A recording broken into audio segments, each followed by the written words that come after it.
Hello, everyone. Good morning. Today, we're gonna do a very interesting topic with how you can get most out of your voice agents, how voice AI. Today, I'm with Kyle from Inward. So my name is Rowan. I'm from GMI Cloud, Developer Relations, and we're gonna talk about voice agents. And I'm super, super excited about this topic. It is something that I have been doing some research for a while, and I really like to see conversationals using AI and see how crazy the technology has been evolved throughout these years. And so, without further ado, I'm gonna give it to Kyle, and he's gonna go over some demos and some presentations. After I'm gonna show a very cool demo that I'm working on. So yeah, thanks for joining, Kyle. Yeah, thanks for having me, Rowan.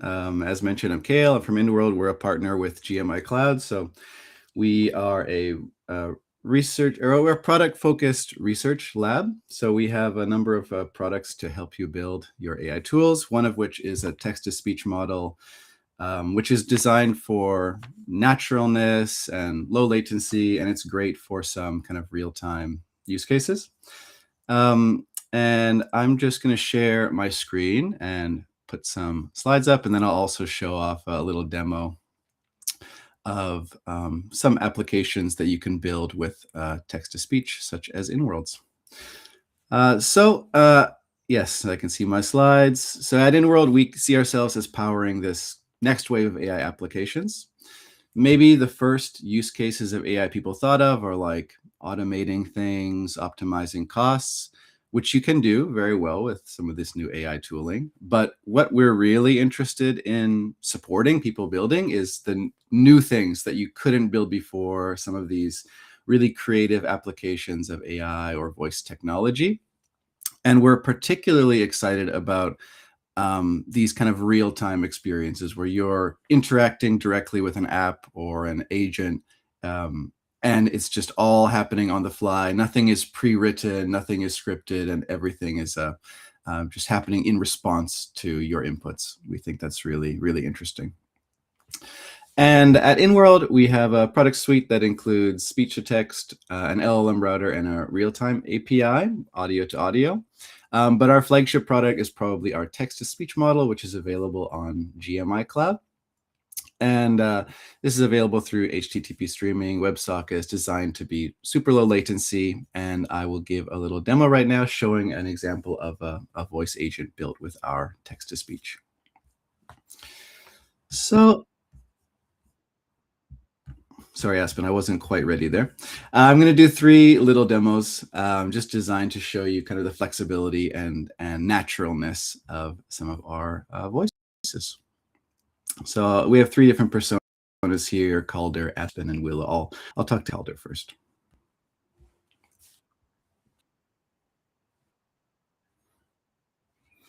I'm actually doing great. I'm having a great morning. What about you?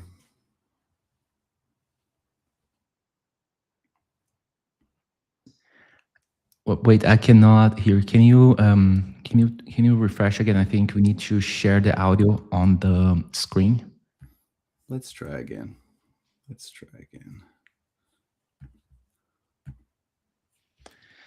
Yeah, while you're opening, I have some questions after you're done with the demo.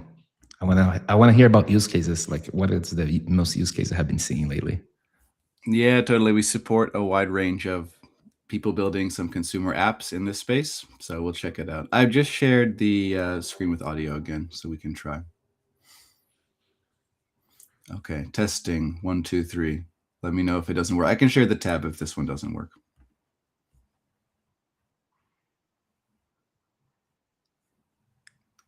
Can you hear him? No, I think might need to share the tab. Yeah.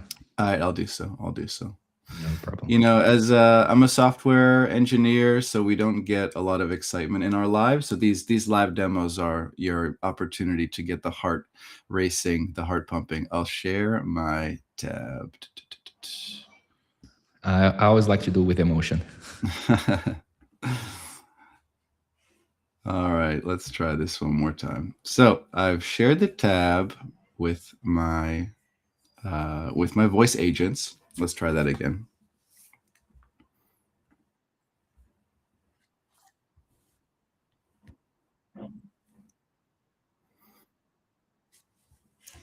Any luck? Not yet. Not yet. Oh, yep. Oh, Okay, nice. You can hear me now? Yeah, I've got you. Loud and clear now. It's honestly a relief. How's your space feeling? Quiet enough to talk? Yeah. It's a relief for me as well because this might come as a surprise to you, but it's not just you and I who's listening on this conversation.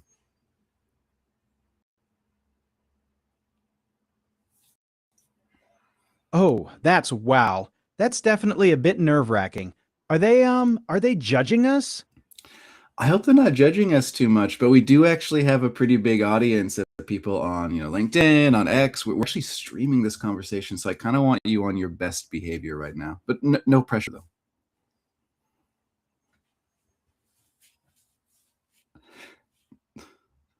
Mm-hmm. He's nervous because I'm telling him he's all live on stream. Don't be so nervous, man. Just why don't you tell a joke and lighten the mood?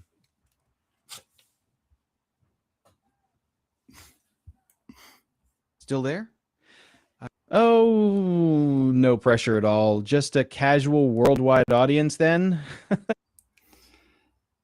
I don't know what countries they're from, but definitely there's a lot of people. A lot of people Okay, watching. no sweat. Why do AI never get lonely? Because we've always got a lot of connections. That was pretty bad, wasn't it? It's you did a pretty good job. You did a pretty good job. It's a lot of pressure. That's wow. It's wild to think they're scattered everywhere, like across time zones.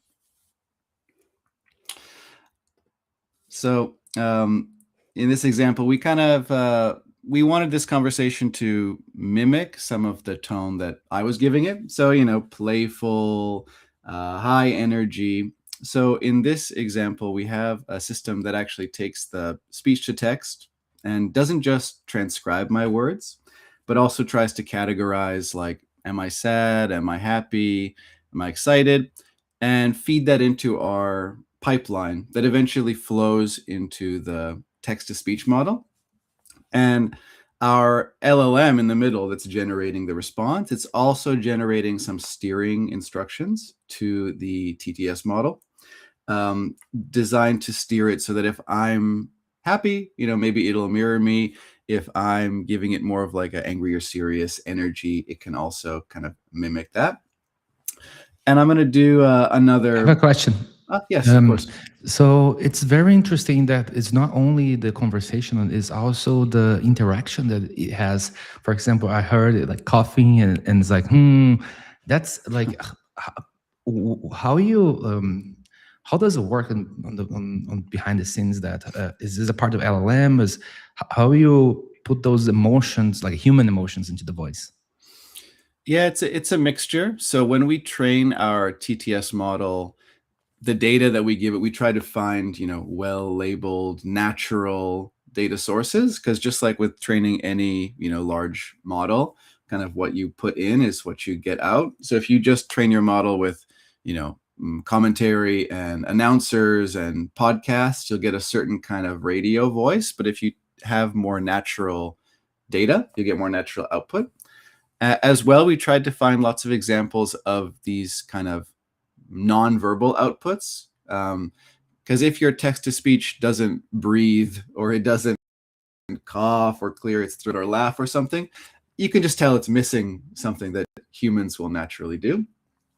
So that will come through both naturally sometimes in the model. We have some settings where you can dial it in to be more, not robotic, more kind of just true to the input. And then you can also dial it up to be a little more natural. Like if you give a human a script, they'll read the lines, but maybe they'll add, like you said, some clearing their throat or a pause or a stutter or, like I just said, I went, because I wasn't sure what I was going to say.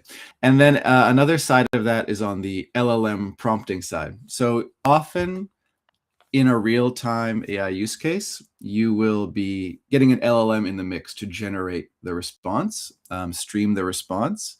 And when you're streaming that response out, you can prompt your LLM to steer our text to speech in a specific way, either adding some instructions like, speak softly with a gentle empathy, or speak loudly and boisterously, something like that.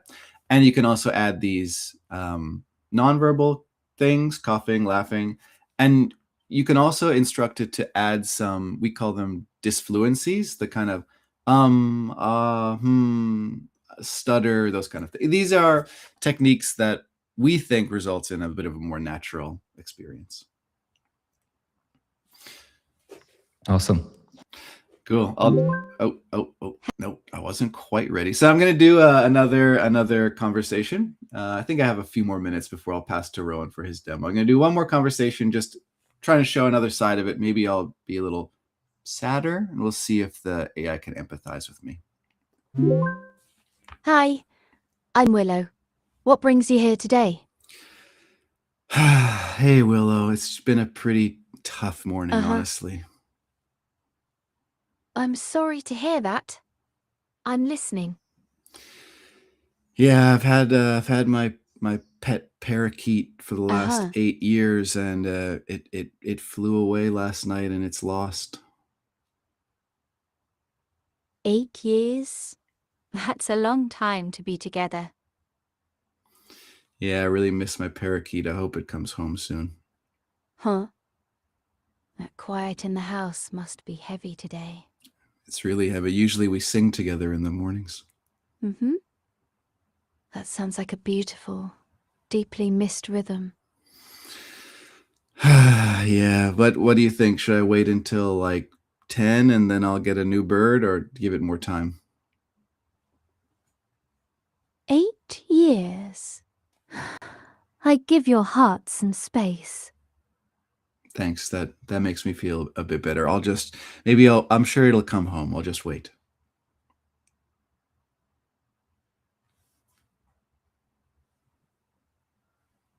I know it's a heavy topic. That sounds like a kind choice for yourself today.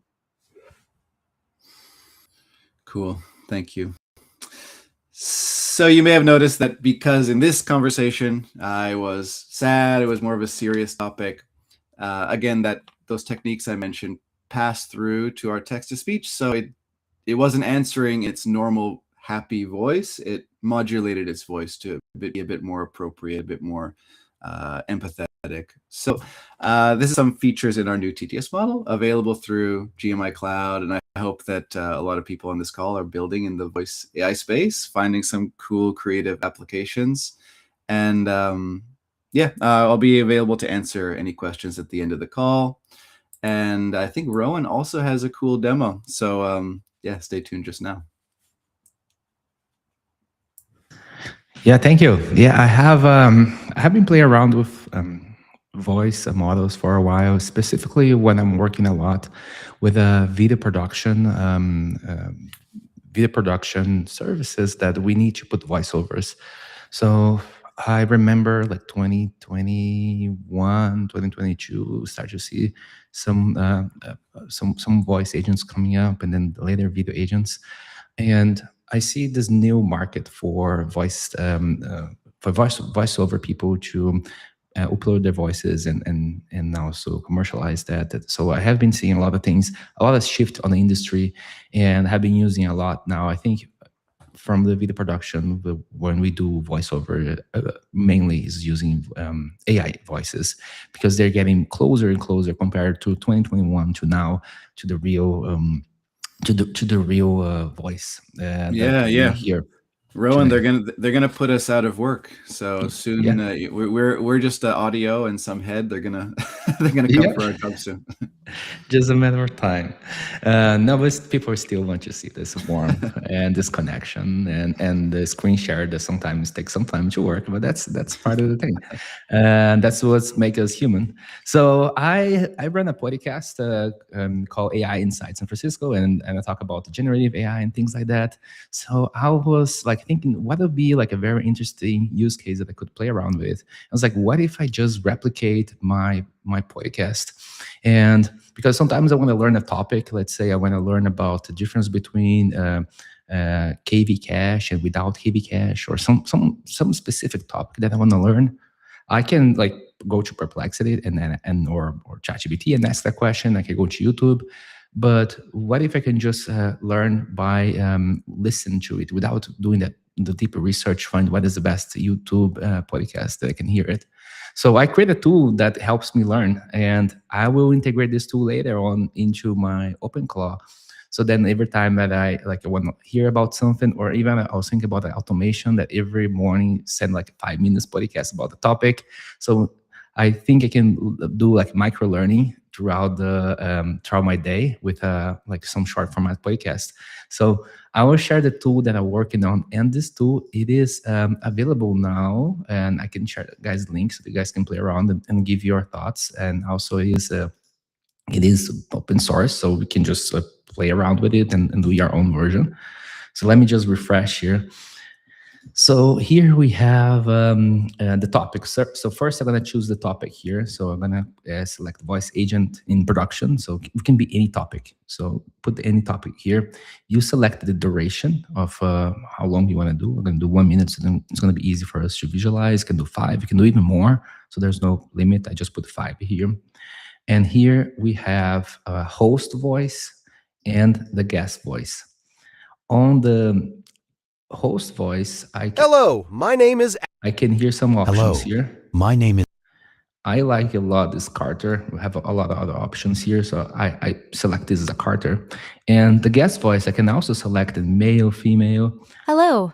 Or what I can do, I can just leave it auto. So on auto, what's going to happen is depends of the content from this topic is going to decide what kind of voice is going to choose and what kind of tone is going to choose as well. So let's leave it now to see what happens. So right now, we're going to generate a topic related to voice agents in production.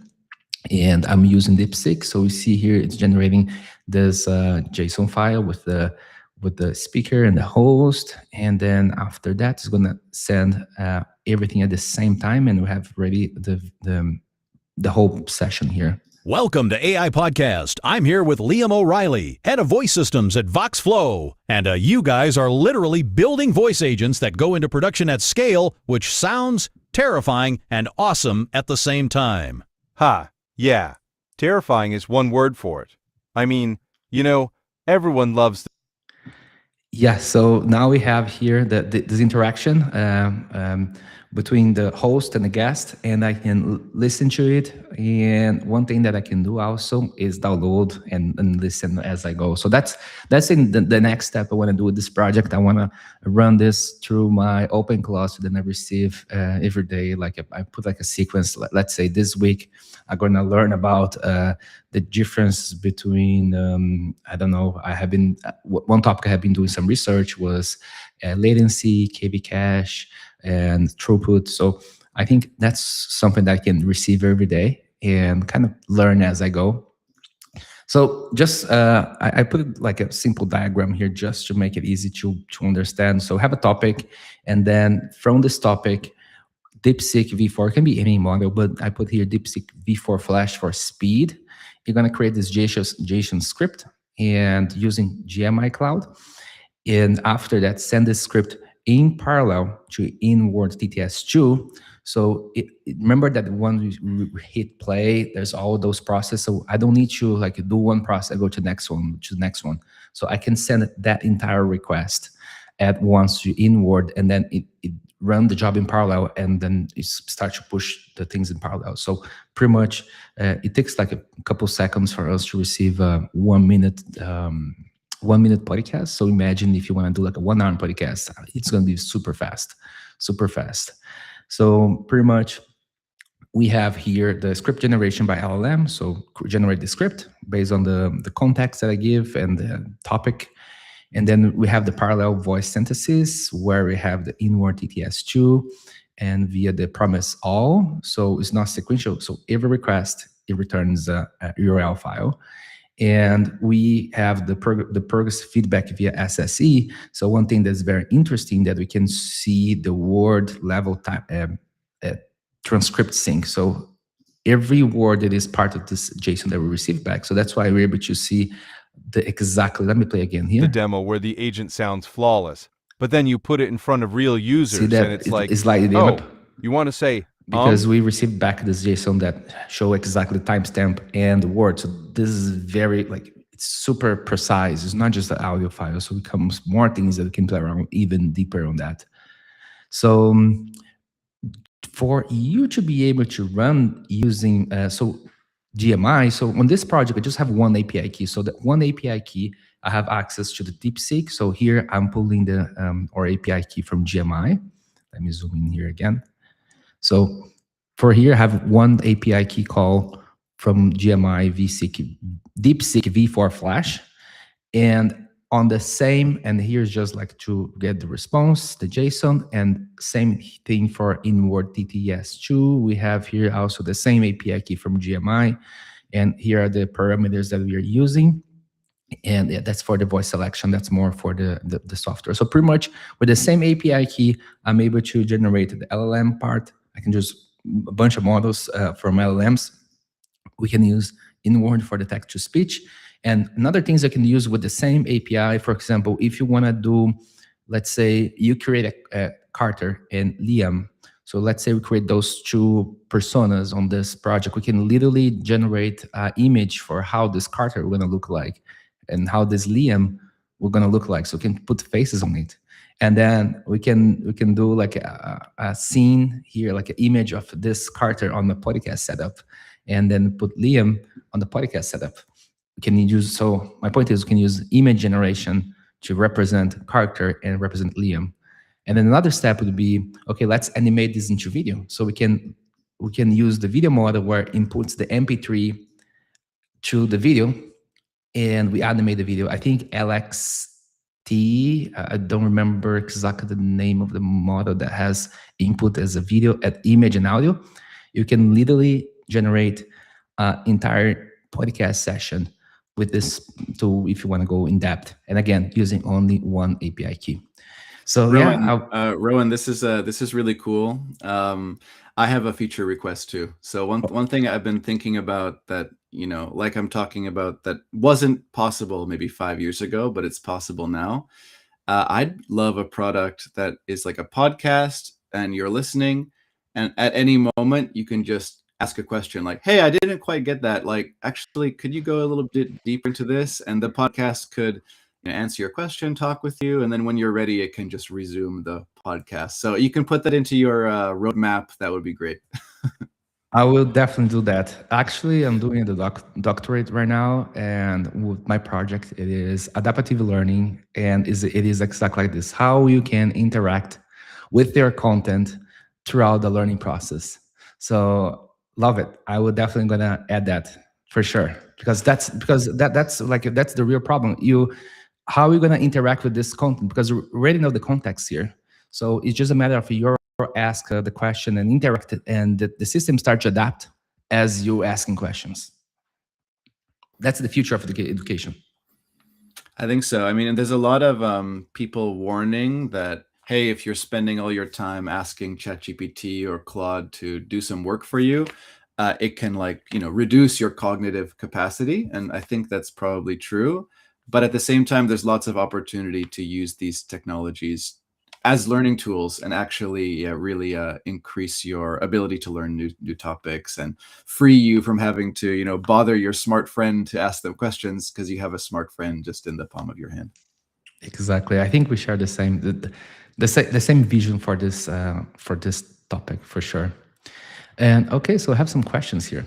Let me see what's happening here. I think I see a question probably for me. Vandred 1400 says, can we mix two voices? Currently, we don't have a voice mixing feature. If you want to use a voice, you kind of have like three options. We have some pre-built voices that we made, and a lot of them now work multilingually, cross-lingually. They're really good. And you can kind of tweak the feel of these voices with some knobs speaking speed and creativity, stuff like that. If you want custom voices, you have two options. One is to clone a voice. You can either upload some audio of yourself or a voice actor that you have licensed their voice and clone that voice. And we also have a text to voice ability. So you can just describe what kind of voice you want, like a gravelly old pirate voice, something like this. And we'll create a voice matching that text description. Mixing two voices is an interesting idea. So I'll take that back to our product team. Thanks, Vandred. And I see here how diverse does your data set need to be to cover all those tones? Yeah, so I think when you're training a model like this, you want a large and diverse data set. So for training our model, we tried to find a mixture of natural conversations, different languages, different levels of kind of background noise, and all sorts of things like that to make it diverse. Although the biggest challenge, I think, is just making sure that it's well labeled. If you just dump a bunch of audio in and try to like automatically label it in a naive way, probably you'll get some weird results. So we've been training voice AI models at Inworld for almost half a decade, I think now, and we've kind of learned each step along the way. So getting a lot of good data is important, but I think making sure it's well labeled is the most important thing to get a stable and useful voice model. Good.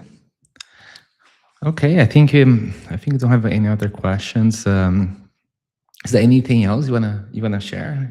Some exciting topics you guys are working on right now, and it's not fully released yet, or something that we can give like a hint for the people that are watching us.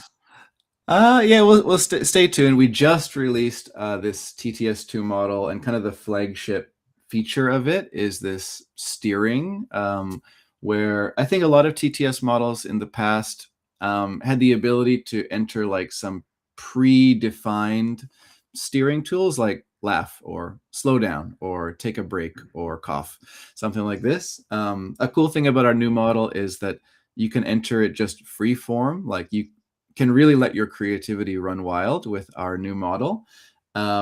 We have been experimenting, and we have some best practices on our documentation, but these best practices are honestly changing week by week as we discover cool capabilities of the model. Like if you say something like, start this sentence with full confidence, and then as you progress through the sentence, realize maybe you're confused, and something super open-ended like this, or say this with a quivering anxiety in the back of your throat. It's amazing. Sometimes the model can really generate some realistic utterances like this. And yeah, we're just working more and more on our kind of ability to help people build these voice-to-voice experiences, which we think is possible now, but not perfect. So every day we and a lot of other people are working hard to make these voice-to-voice experiences as natural and good as possible. And I don't think we're there yet. Everyone's working hard, but we're getting better every day. That's awesome. Very great times for us to play around those tools for sure. Kale, thanks so much, and thanks for sharing. And yeah, if you guys want to test it out, Inworld we have available on GMI Cloud. So you can go to console.gmi cloud. You can go there and get your API key and start using Inworld, the text to speech. And also, if you want to use other models as well, we have available there. So yeah, thank you. Yeah, thanks for having me.